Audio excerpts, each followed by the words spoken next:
Today on the show, two Civil War soldiers, two members of Andrews Raiders, George Wilson and Philip Shadrach, were posthumously awarded the Medal of Honor at the White House on July 3rd. In this episode, a conversation with a descendant of the Philip Shadrach family, Jennifer Sweet. This conversation was recorded earlier this year when it was unclear when or even if these heroes would be honored. My name is Josh Rowe, and this is Tomorrowtown, Tennessee.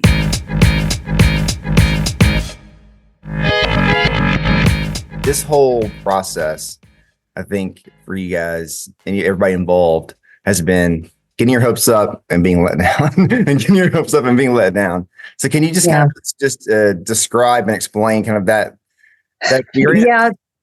So, after I did the research in the 90s and I had all this interest, and I think even I have a letter from the governor of Ohio saying, as soon as I get it confirmed, to let them know because they want to honor him, and that was probably 96, 97.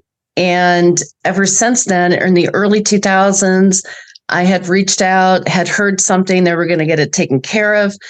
But yeah, I just kind of lost faith that anyone would do anything, because the whole narrative is that it's not his real name. He used a fake name, so there's no way to prove who he says he is and that you're related to him. And to me, it's like, I don't care about getting the medal for myself. It's about getting it for him so that he's honored for his sacrifice. Many members of the Shadrach family have been told through the years that one factor in how long it's taken to get Shadrach awarded the Medal of Honor is confusion and issues over his name. At times you can find his name as Philip. Other times you can find Perry. It appears he went by both of those names, but he enlisted as Charles Shadrach. In recent years, another Shadrach family descendant told me he learned from government officials that his name really was not a factor. That would also not explain why this process has taken so long for the family of George Wilson. Also, the 2008 National Defense Authorization Act, signed into law by President George W. Bush, approved a request by Congress to have Shadrach and Wilson awarded the Medal of Honor, but it's taken until now to make that happen. It's just sad that since Bush approved it back in 2008, the generation before me is gone. My dad and his brother that talked about what he did for his country. Dad passed in 2016, and Uncle Bill, the one who fought in World War II, passed away at the age of 95 in 2019. So 11 years, something could have been done. Yeah, I just don't have any faith in bureaucracy. I have absolutely no faith that they'll take care of it. Man,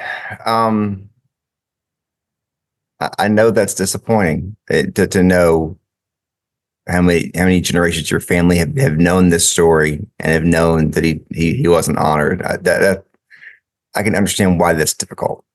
Yeah. Yeah.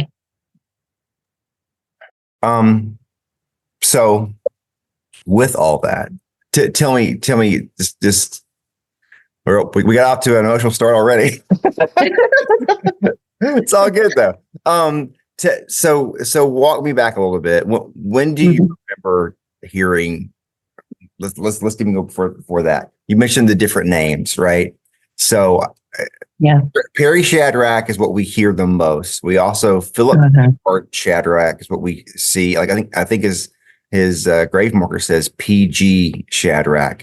I've seen different spellings. There's been an H and a K at the end. Charles Philip Shadrach. Right. And so can you, through your research, explain what you can about that, just different names and different times and what's and such? Right. So just in reading William Pittenger's book, he was one of the survivors, and him writing about him, he stated that, I believe it was in his book, that he stated that Perry changed his name because his brother would call him Flip, for Philip. I can't remember, but it was because he's being made fun of by his siblings that he changed his name. So like I said, this is my grandma's great uncle. And she passed when my dad was only 19 years old. So a lot of the stories that we know have been passed down and passed down. I mean, but that was the big thing, was that he didn't like the nicknames that people gave him, so he changed his name. And so you said that his brother would give him grief and whatnot, but so they were orphans. Explain kind of what happened to their parents and kind of how the children ended up where they were, et cetera. Yeah. So, and this is stuff that I've learned some of this stuff from Ron, because so Perry's parents were Robert and Elizabeth, and their children were born like in 1828. My grandmother was born in 1834. Then Perry was born in 1840, and then the youngest sister, and there's another brother in there, Oliver, and I can't remember where he falls in the group, but it's the oldest son, and I can't think of his name right now, and then Susan, and then Perry, Oliver, and Elizabeth. And when Elizabeth was born in 1843, her mother died shortly afterwards. So when the mother died, and this is very typical of the time period, because they're from Westmoreland County outside of Pittsburgh. The kids were broken up and sent to other families to live because the father couldn't take care of all the kids. So like I found Susan living with the Marks family, and she ended up marrying one of their sons. And then when she married one of the Markses, her younger sister Elizabeth was living with her in 1860. So it's just that's what you had to do. You did that to survive. It's like the father, there wasn't any subsistence or, assistance from the government. You just found a way to make things happen, and family members stepped up and took the kids. Yeah. And at the time. Yeah.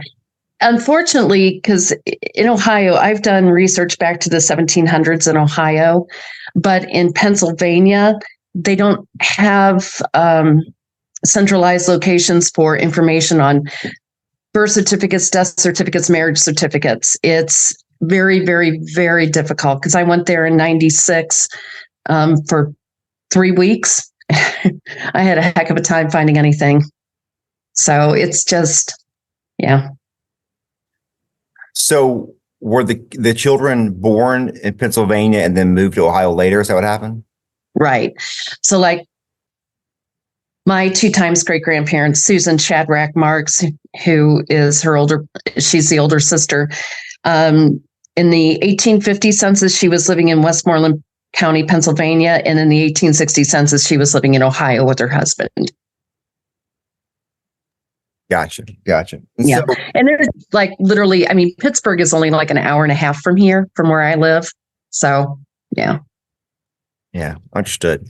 So tell me what age you were when you first started hearing these stories about the Locomotive Chase and Perry Shadrach and these things.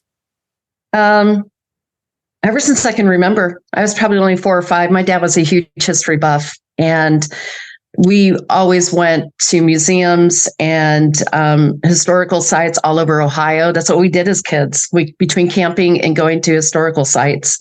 So I've known about Perry since I can remember. And one of Uncle Bill's children has the high chair that Perry built. And that's interesting, talking to Ron, because his family didn't talk about it. He didn't know the story until he was, I think, late teens, early adulthood, because the family kind of looked at it like, we don't want to talk about that because there's some questions, right, and have answers to, et cetera. Right. And for Ron, it was different. So from what I've been able to tell from doing the family trees, is that Ron and Colin are distant cousins to Perry, whereas I am a niece. So it was through Perry's father, his siblings, that they're related. They're the descendants of Perry's father. So yeah, very, very distant cousins, whereas I'm the closest living relative, basically, which was really weird to think about. So that's important, I think, right? Because like you said, typically with the Pentagon and the Medal of Honor, they're going to contact the closest family members. I think Ron's taken up the mantle in a lot of ways of the research and kind of being out front on this. Right. But that said, Pentagon's not talked to him. I talked to a woman named Ashley Wilson on the phone the other day, who's Davenport Wilson's family. They haven't heard anything directly from anyone. It's kind of like through, like I said, the congressman, the General Bell, Brad Quinlan, the historian. I mean, a lot of this stuff is just kind of like being discussed around people who know people who know people, but there's been direct contact between the Pentagon and the families. And any thoughts on that? Kind of like what it's Ron and I actually talked about this, and to us, it's more important that it's actually honored. It doesn't matter who holds it. And actually, we discussed having because I've got a niece and a nephew who are both very interested in family history. And it's more important to keep it especially the museum for the Great Train Robbery that's up in Northwest Ohio, keeping it somewhere like that rather than people fighting over it, because it's not ours, it's his.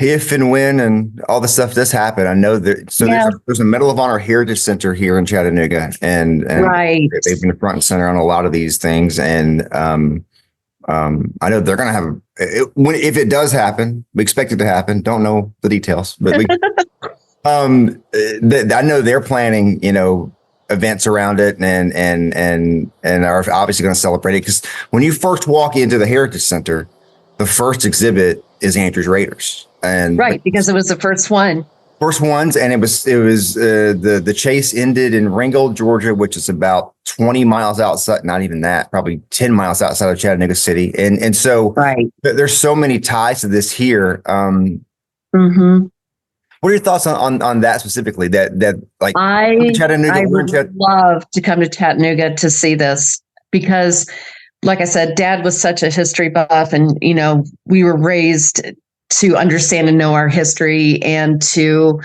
honor the people that have sacrificed. And I would love to come to Chattanooga to put flowers on his grave, if nothing else. Stories been in history books have been told, a Disney movie and documentaries. Right. And, books. And so this story's been around for a very, very long time. All the survivors wrote books. This is not, it's buried history in some ways, because you had to do a lot of work to figure some things out. But in some ways, the story is very well known. Well, yeah. So what pushed me to do it, it was 93. I was 26 years old. My dad was 65. And his oldest sister was 81, 82 years old. And I'm like, on my mom's side of the family, I'm friends with my second cousins.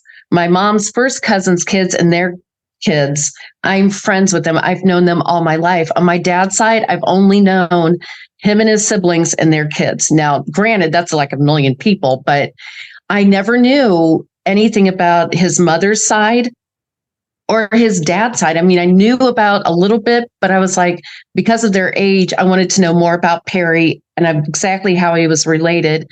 And then my dad's great grandmother or grandmother that was born in Ireland, because no one knew anything about her either. So that's really what started this. It's like, okay, I've heard about Uncle Perry all my life. How is he related to us? I think it's interesting, all these years later, how both families are really learning this story in different ways. Yeah. Yeah. And I just think, because I told you about how my grandmother, she was an orphan. Her father and mother died. By the time she was 11, both of her parents and 3 of her siblings had died. And so obviously she had to have told my dad and his siblings about this, but she probably wasn't quite sure. And so. What would it mean to you personally, if this does come to fruition? What would that mean to you? Oh, well, just the simple fact that he'd finally get honored for his sacrifice. That's what it all comes down to. And I've already so I told you I'm one of 30 grandchildren. Now we've lost quite a few because they were like, my oldest one would be 95 this year. And I've told some of my cousins that are in their 70s and 80s, they're like, really? This might actually happen. So, yeah. It'd be huge because my cousin, like I said, I have lots of cousins that were in the military. Like my cousin Chuck, he's 87 years old. He was a Marine in the 50s. He was based in Honolulu. He still acts like a Marine. And I read your background. You got that Marine background too. So, yeah, it would be amazing. It would be amazing. And I've got my brother-in-law is ex-Navy. I've got a nephew and a great nephew who are both in the military. Actually, a nephew-in-law, I should say, and a great nephew that are both in the military right now serving. So it'd be amazing. Yeah, I think for that older generation who's still around, to finally see this happen while they're still, with us would be pretty right. It would be, yeah. Yep. Yeah. You said in your email about him being an orphan and didn't have a spouse, wasn't married, and knowing the history of all the Raiders and how they were awarded, right? Some they were spread out. There were some that were awarded pretty soon after. Jacob Parrott was the first one, but it took several years for many of them. There was nobody to really fight for Davenport and for Wilson and Shadrach. Yeah. And I think that's probably part of this narrative, right? There wasn't anyone at the mantle and making this an issue. And your thoughts on Ron did his research, and I wasn't even aware of this. Ron found those letters from Perry's younger sister, Elizabeth, who fought to get his back pay. And the fact that she was fighting for it, it's like, wow. But they still wouldn't. I mean, just to honor the man, Mike. How difficult is that? Yeah. I mean, it's a story. So I've been working with the Heritage Center, 2017, maybe something like that. And I say working with, I MC their annual luncheon and do stories with them. And they're awesome people. But I'd heard the story before then, but that was when I really started hearing the story a lot. But when the story is told, and when you go and look it up, you hear the story of the event. What is equally, if not more fascinating, is them being on the run, them being captured, the time they were in jail, the court martial, how 8 were executed and the rest were not. I mean, and then the battle to get the medals of honor for the ones who did get it. I mean, there's a lot to this story that is kind of under the surface a little bit that you realize the way they were treated after the fact is in a lot of ways as honorable, if not more honorable, of being a prisoner of war and being mistreated and all that. I mean, there's a lot to this story that people probably don't even know the depths of. Oh, it was so sad when I read, because Ron shared the link to his website, and I read about the one Raider who committed suicide in 1866 or 1868 because of PTSD, the torture that they went through. Yeah. There's a historical marker. It's not there anymore, but the jail where they were held here, and it was basically like just a dirty dungeon, and they're just all packed in there together. And you read it, and you're like, who in the world, would want to be in that situation? You wouldn't. But then on top of that, just trying to, and then when Andrews escaped and he ran down the river, and just the condition he was in. I mean, it's just these men. Knew they were doing something that was probable that they could be, right, hope for, but at the same time, which was just heroic, in itself. But at the same time, that what they endured in the days and weeks after that, it's pretty wild part of the story. Yeah. I'm gonna read you one thing. When talked to Ron about this, and he got pretty emotional about it. He brought it up. He brought it up. I didn't, but and it makes me want to get your thoughts on it. I can find it. I had it pulled up earlier. This is from the book "Stealing the General," written by Russell S. Bonds, and it's a great book. It's fascinating, but there's part of this that it's hard for Ron, and I'm sure it's hard for your family. And it's basically the story of why Shadrach maybe wasn't honored. So here it is. But the names of the other 4 men would never be listed on the roll of Medal of Honor recipients. James Andrews, William Campbell, both being civilians, were simply not eligible for the award. George Wilson and Perry Shadrach, for whatever reason, would never receive the Medal of Honor. And in fact, it appears that they were never seriously considered. Perhaps it was that no one ever requested the medal on their behalf. Indeed, or Shadrach was treated just the opposite. Back home in Steubenville, Ohio, the fallen private's name was omitted from being inscribed on a courthouse square monument to the town's war dead. Apparently, some folks figured he did not deserve to be there, listed among the fallen blue uniformed heroes. After all, Shadrach had been hanged as a spy. No honor in that. Right. And what Ron said was, number one, it's hard to say that Steubenville was his hometown because he didn't really have a hometown. No. But he said that some of that talk around the spy and all that may have been why part of his family didn't really want to talk about it, because there were things that they really couldn't explain, answer to, those kind of things. But right. When you hear that passage, what are your thoughts on that? Well, it's not surprising. It's because knowing that both of his parents were dead, and knowing the era, and knowing that, there wasn't any family in Steubenville, because they weren't from Steubenville. They were from Westmoreland County, Pennsylvania, and eventually immigrated to Ohio. So, in northern Ohio. So like his sister Susan, my great-great-grandmother, they settled in Creston, Ohio, which is half an hour south of here. So it's more northeast Ohio is where they settled. Steubenville is definitely southern. And where Steubenville is located, right there with West Virginia, right there on the corner, you had a lot of people that were sympathetic to the South along the Ohio River. I lived in Cincinnati for a while, and you could see it. There was sympathy towards the South because it was like right on the edge.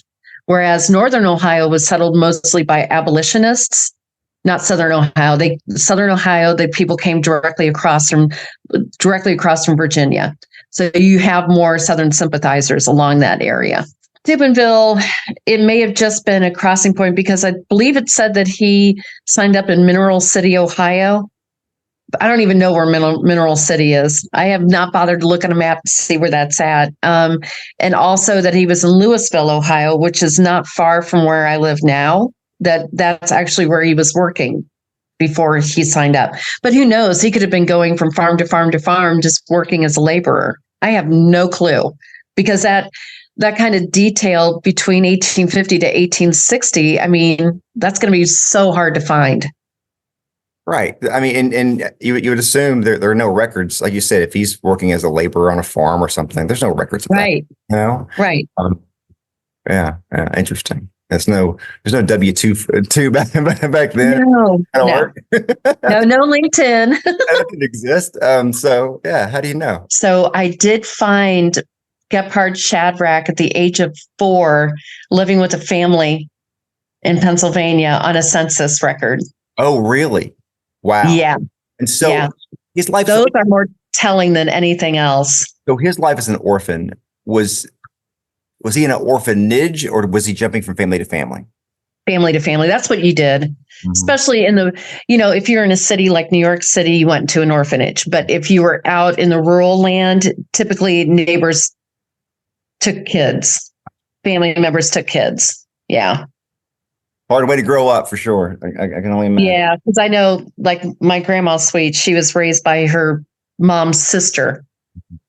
So that's what you did. You just took care of the kids. A big thank you to Jennifer Sweet for this conversation on